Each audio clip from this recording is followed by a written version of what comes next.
Jozi afrohet ngadalë në dhomë, me një buzëqeshje të lehtë në fytyrë, ndërsa sheh Eglin të shtrirë në gjumë. Ai përkulet pak dhe me një ton të butë fillon ta thërras. Egli zgjohu, është koha hajde. Por, papritur, gjesti del nga ana tjetër e dhomës, duke bërë hapa të shpejt drejt tyre. Ai vendoset mes Jozit dhe shtratit dhe me një ton të prerë i thot: "Jozi, lëre rehat, mos e zgjo." Jozi, i habitur, e shikon me nervozizëm dhe i thot: "Pse? Çfarë problemi ka?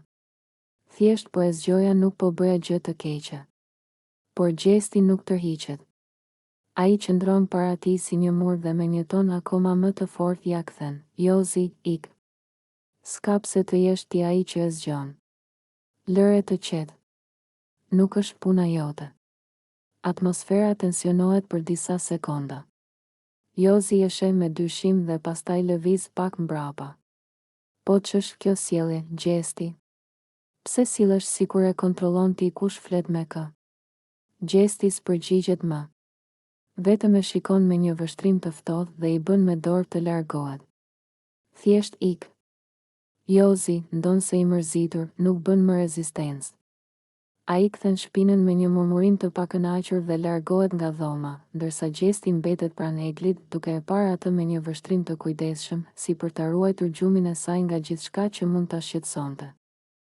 Loredana, me një buzëqeshje provokuese në fytyrë dhe një ton lozonjar, i afrohet Jozit ndërsa ai qëndron i ulur në cep të dhomës.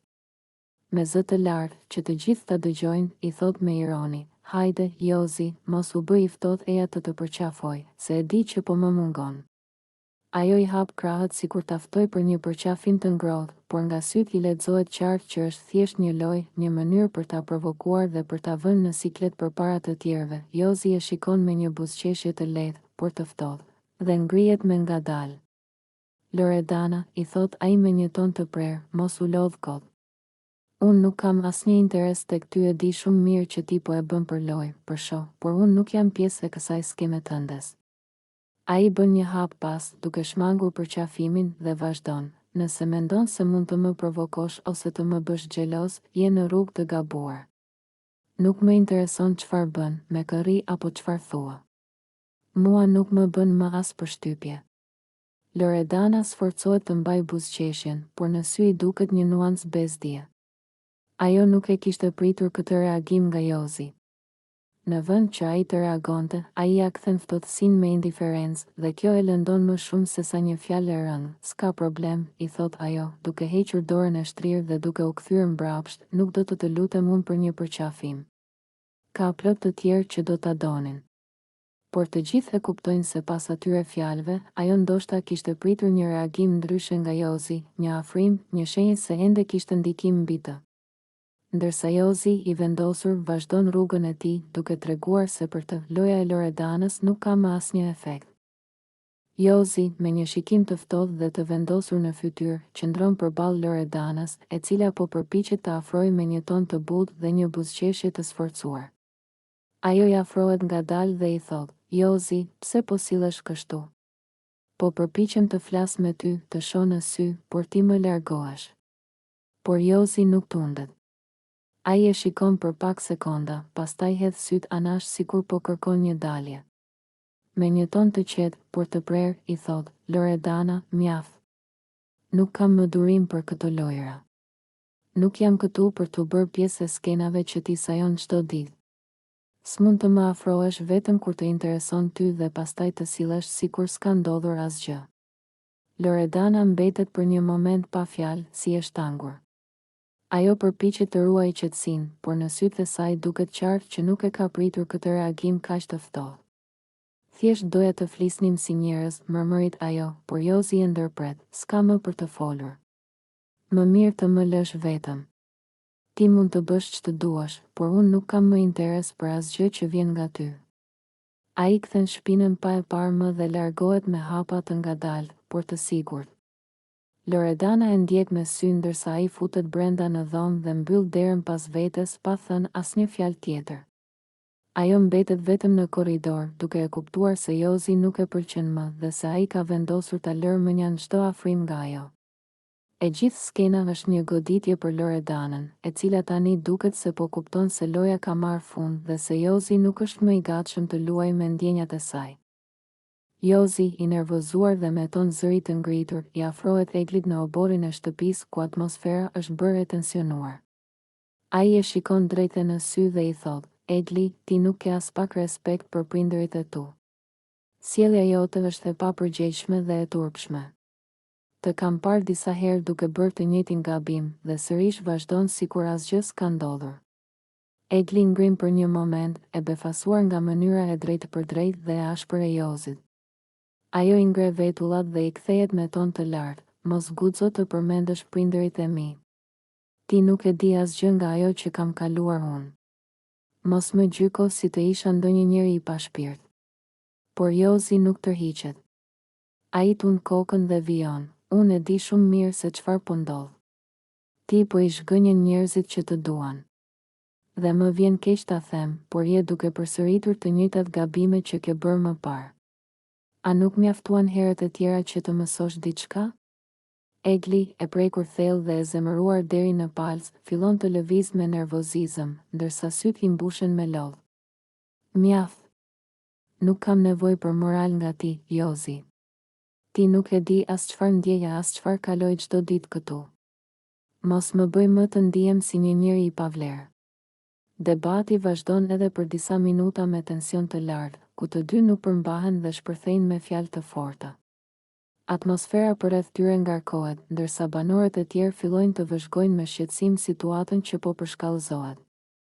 Egli, me fytyrën e skuqur dhe sytë që i digjnin nga acarimi, nuk mund të duronte më. Zemra i rritë fort nga nervozizmi dhe hapat e saj të shpejt drejt Jozit përçonin një vendosmëri që nuk kishte nevojë për fjalë. Ajo ndaloi përballë tij, shumë afër, duke e parë drejtë në sy me një shikim që e ngrinte vendin në heshtje. Çdo lëvizje e saj dukej si një shpërthim i përmbajtur për shumë kohë: "Mos guxo kurrë më, Jozi, kurrë më, të përmendësh prindërit e mi. A e kupton? Ti nuk ke as të drejtën më të vogël, as guximin moral që të flasësh për ta, e aq më pak të më gjykosh mua për raportin që kam me familjen time." Shpërtheu ajo me zë të ngjirur nga emocionet e forta. Jozi hapi gojen për të thënë diçka, por Egli ngriti dorën si për ta ndalur dhe vazhdoi pa i dhënë asnjë mundësi të fliste. "Ti nuk e njeh jetën time, nuk ke qenë aty kur kam qarë netve vetëm, kur kam luftuar për të qëndruar e fortë, kur më ka munguar një përqafim. Ti nuk di asgjë për mua. Dhe është e neveritshme që përpiqesh të përdorësh atë pjesë më të ndjeshme të shpirtit tim si armë kundër meje." E ulët, pa ndjenjë. Tashmë jo vetëm zëri i saj, por edhe të dridhurat në trupin e saj tregonin sa thellë e kishte prekur komenti i Jozit. Banorët e tjerë filluan të mblidhen rreth tyre, disa në heshtje, të habitur nga fuqia e fjalëve, të tjerë me fytyra të tensionuara që tregonin se ishin të vetëdijshëm për rëndësinë e momentit. "Je një njeri i ndyrë, Jozi." "E po ta them drejt, i ndyrë. Sepse vetëm një njeri pa moral dhe pa shpirt përdor prindërit e dikujt si mjet për ta ulur, për ta fyer. Nuk ke as zemër e as mend për të kuptuar se çfarë do të thotë dhimbja familjare." Jozi përpiqet të ruajë qetësinë, por është i shokuar. Egli e shikon me përçmim, si dikë që e ka shgënjur më shumë se kushdo tjetër. "Ti e quan veten burr, a? Po ku është burrëria jote kur lëndon një grua përmes plagëve të saj më të thella? Ku është burrëria kur i shkel ndjenjat e të tjerëve për një lojë të ndyrë?" Duke e parë se ai nuk po reagonte, ajo i dha edhe goditjen e fundit. "Para se të flasësh për mua, shiko veten në pasqyrë. Shiko se sa bosh je brenda. Pastaj, ndoshta, do kuptosh se nuk ke të drejtë të gjykosh askënd." Me një hap të fortë dhe një frymëmarrje të thellë, Egli u largua, duke lënë pas një atmosferë të mbushur me tension, ku askush nuk guxonte të thoshte asnjë fjalë. Heshtja që mbeti pas saj fliste më shumë se gjithçka tjetër. Egli, me një shikim të trazuar dhe zemrën që i rre fort, më në fund pranon atë që kishte kohë që përpiqej ta mohonte. "Po, e pranoj. Kam ndjenja për gjestin," thot ajo me një zë të dridhur, duke kaluar duart në përflok, sikur po përpiqet të gjejë një mënyrë për të qetësuar mendjen e saj të stuhishme. "Nuk e di se si ndodhi, nuk e di pse ndodhi, por më ka pushtuar. po çmendem pas tij dhe nuk di çfarë të bëj. Ajo ndjen se po mbytet nga emocionet dhe fjalët i dalin nga goja pa mundur t'i ndaloj. Më pëlqen gjithçka tek ai, edhe pse e di që nuk duhet. E di që është gabim, e di që ai nuk më do dhe ndoshta nuk do të më doj kurrë. Ai nuk më shikon si unë e shikoj atë, nuk ndjen të njëjtën gjë si unë por prapë, nuk mund ta ndaloj veten. Egli ndjen një lëmsh në fyt ndërsa kujton momentet kur gjesti ka qenë pranë saj, kur e ka bërë të qesh, kur e ka ngacmuar, por edhe kur e ka lënduar. E shoh në sytë e tij nuk ka asnjë shkëndijë për mua. Nuk ka asnjë ndjenjë. Unë vetëm sa po gënjej veten me shpresën se diçka mund të ndryshoj. Por ai nuk do të më doj kurrë. Ai nuk më do dhe nuk do të më doj asnjëherë. Ajo kafshon buzën dhe mbyll syt për një moment, duke u përpjekur të mbledh veten. Dhe më e keqja është se, edhe pse e di të vërtetën, unë ende vazhdoj ta dua. Ende vazhdoj të mendoj për të, ende vazhdoj të pres diçka që nuk do të vijë kurrë. Jam e marrë që po lejoj veten të ndjej kështu për diçka që as nuk i intereson. Ajo ndjen një boshllëk të madh në shpirt ndërsa pranon realitetin. E vërteta është e hidhur, por sado që të përpiqet ta injoroj, sado që të përpiqet ta shtyp këtë ndjenjë, nuk mundet. Zemra e saj tashmë është e lidhur me diçka që nuk e ka dashur kurrë dhe ndoshta as nuk do ta dojë ndonjëherë. Gjesti ulet pranë Gertës dhe fillon të flasë me një ton të shqetësuar për Eglin. Ai tund kokën dhe pshertin thellë, duke dhënë përshtypjen se ka diçka që e mundon prej kohësh. Gerta, unë nuk e kuptoj fare më Eglin. Ajo nuk është në Terezi, po bën shumë gabime njëra pas tjetrës dhe nuk e kupton fare që po dëmton veten. Gerta, e cila e dëgjon me vëmendje, ngre vetullat dhe pyet me kureshtje, çfarë do të thuash me këtë? Çfarë gabimesh po bën? Gjesti shtrëngon nofullat dhe shikon përreth sikur po kërkon fjalët e duhura. Ajo po sillet sikur nuk i intereson asgjë. Një ditë më afrohet, një ditë më largon, pastaj futet nëpër debate të kota me të gjithë dhe del gjithmonë keq. Nuk e kuptoj çfarë kërkon. Ose është shumë e pasigurt, ose thjesht po luan një lojë që nuk di ta kontrolloj. Gerta e shikon me dyshim dhe e pyet, po ndoshta thjesht është e ngarkuar emocionalisht? Ndoshta ka nevojë për mbështetje, jo për kritika? Gjesti qesh hidhur dhe tund kokën. Unë jam përpjekur ta ndihmoj, e kam këshilluar, i kam thënë të mos përfshihet në konflikte të kota, por ajo nuk më dëgjon. Në vend që të kuptoj që e dua për të mirën e saj, më sulmon, më bën të ndihem sikur unë jam armiku i saj. Nuk mund ta ndihmoj diçka që nuk do të ndihmohet. Gerta përpiqet ta qetësoj, ndoshta thjesht i duhet kohë. Ndonjëherë njerëzit nuk e kuptojnë menjëherë se kush ua do të mirën. Gjesti pshertin sërish dhe thot me një ton të lodhur, nuk e di, Gerta, por nëse vazhdon kështu, do të jetë vetë ajo që do të dëmtoj veten. Dhe unë nuk mund të bëj asgjë për ta ndalur. Biseda mes tyre vazhdon, por Gjesti duket i zhgënjur dhe i pavendosur për atë që duhet të bëj me Eglin. Gjesti shikon Eglin në sy me një shprehje të ftohtë dhe të vendosur. Ai merr frym thellë dhe tund kokën, sikur po përpiqet të gjejë fjalët e duhura për t'ia shpjeguar asaj situatën. Egli, dëgjo, fillon ai me një ton serioz, dua të jemi sinqert me ty dhe dua që ta kuptosh një herë e mirë. Unë nuk të dua. Nuk kam ndjenja për ty në atë mënyrë dhe nuk dua të jap shpresa të kota. Nuk dua të fle me ty, nuk dua të krijoj diçka mes nesh, sepse nuk do të funksionojë. Kjo nuk është ajo që dua për veten time. Egli e shikon me një vështrim të tronditur. Sytë e saj mbushen me zhgënjim dhe siklet, por ajo përpiqet të mos tregoj dobësi. Gjesti, pse po ma thua këtë tani? Më duket sikur po më largon qëllimisht. Ne kemi kaluar kaq shumë gjëra bashkë, dhe tani pa pritur më thua që nuk do më. I përgjigjet ajo me nervozizëm, duke mos pranuar ta pranoj atë që po dëgjon. Gjesti pshertin dhe kalon dorën në flok, i lodhur nga e gjithë kjo situatë. Egli, unë nuk dua të lëndoj, por është më mirë që ta dish të vërtetën se sa të vazhdojmë këtë lojë të pakuptim. Unë nuk dua të jem me ty dhe nuk dua të bëj më asgjë që mund të jap shpresa të rreme. Nuk është e drejtë as për ty, as për mua. Egli kafshon buzën, duke u përpjekur të përmbahet. Po mirë, nëse nuk më do, atëherë pse më dhe përshtypjen se ndoshta kishte diçka mes nesh? Pse nuk më largove më herët? Gjesti shikon anash, duke shmangur shikimin e saj për një moment. Sepse ndoshta edhe unë isha konfuz, ndoshta nuk e dija çfarë doja. Por tani e di. Dhe nuk dua të vazhdojmë më kështu. Nuk dua të lëndoj më shumë se kaq. Egli qëndron për pak qaste në heshtje, duke përpunuar fjalët e tij. Pastaj ajo ngrin, merr një frym të thellë dhe thot me një zë të dridhur, por të fortë, "Në rregull, Gjesti. Nëse ky është vendimi yt, unë nuk do të ndjek më. Nuk do të lutem dhe nuk do të kërkoj më. Ti e ke bërë të qartë. Tani e di ku qëndroj unë." Ajo largohet, duke mos i dhënë asnjë mundësi tjetër për të folur, ndërsa Gjesti mbetet aty, duke e vëzhguar me një ndjenjë të çuditshme boshllëku dhe lehtësimi njëkohësisht. Egli, e mbushur me nervozizëm dhe zhgënjim, shikon drejt Gjestit me një vështrim të ashpër dhe plot inat. Ajo nuk e përmban më veten dhe shpërthen në fjalë të ashpra ndaj tij. "Ti je njeriu më i keq që kam njohur ndonjëherë, Gjesti." I bërtet ajo, duke tundur kokën me neveri. "Ti nuk di të bësh asgjë tjetër përveç se të luash me njerëzit, të tallesh, të manipulosh dhe t'i çosh të tjerët drejt çmendurisë. Unë nuk e kuptoj si kam duruar kaq gjatë me ty."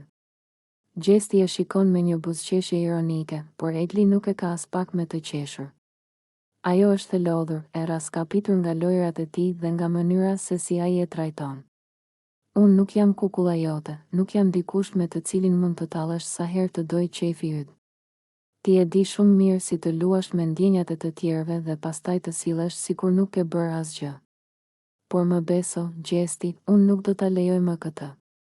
Ajo kalon duart në flok, duke marrë frym thellë, sikur po përpiqet të qetësohet, por e ka të pamundur. "Ti më ke futur në çmenduri. E kupton?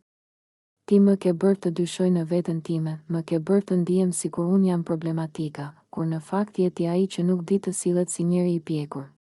Ti je një lojtar, një manipulues dhe një njeri i pamëshirshëm. Dhe e di çfarë? Nëse vazhdon kështu, do të përfundosh vetëm, sepse askush nuk do të durojë këtë sjellje tënde përgjithmonë." Gjesti vazhdon ta shikoj me një qetësi të frikshme, sikur fjalët e saj nuk kanë asnjë ndikim tek ai. Kjo e bën Eglin të shpërthej edhe më shumë. "Ti mendon se mund të më çmendësh, mendon se mund të më bësh të ndihem keq e të më manipulosh, por unë nuk do ta lejoj më.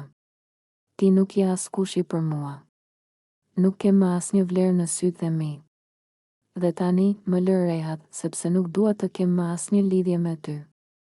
Ajo kthehet me nervozizëm dhe largohet, duke e lënë Gjestin pas, i cili ende nuk reagon. Ai vetëm e ndjek me shikim, si dikush që e ka marrë tashmë vendimin për të mos u prekur nga fjalët e saj. Jozi refuzon Loredanën me një qëndrim të ftohtë dhe të prerë, duke i bërë të qartë se mes tyre nuk mund të ketë asgjë më shumë. "Loredana, nuk ka asnjë shans që unë të jem me ty, ti nuk je vajza që unë kërkoj", i thot ai me një ton të vendosur, duke e parë drejt në sy. Loredana, e cila nuk e priste një reagim kaq të ashpër, mundohet ta kuptojë se çfarë po ndodh. "Po pse, çfarë ka ndodhur? Deri dje ishim mirë." I përgjigjet ajo me habi, por edhe me nervozizëm. Jozi tund kokën dhe buzëqesh me ironi. "Të duket se ishim mirë? Ti gjithmonë përpiqesh të manipuloj situatat për të dalë e pastër, por unë nuk jam budalla. Nuk mund të qëndroj pranë dikujt që nuk është e sinqertë." Loredana mërzitet dhe mundohet të justifikohet. "Nuk është ashtu siç mendon ti, thjesht ndonjëherë më keq kupton", i thot ajo, duke tentuar të shpjegojë sjelljen e saj. Por Jozi nuk ndëron mendje. "Nuk është punë keq kuptimi, Loredan. Unë të njoh mirë dhe e di që nuk je vajza e mirë që mundohesh të tregosh. Ti e përdor çdo situatë për interesin tënd dhe unë nuk mund ta duroj këtë më." Atmosfera mes tyre bëhet e tensionuar. Loredana ndihet e lënduar nga fjalët e tij dhe përpiqet të ruajë qetësinë, por duket qartë se refuzimi i Jozit e ka prekur.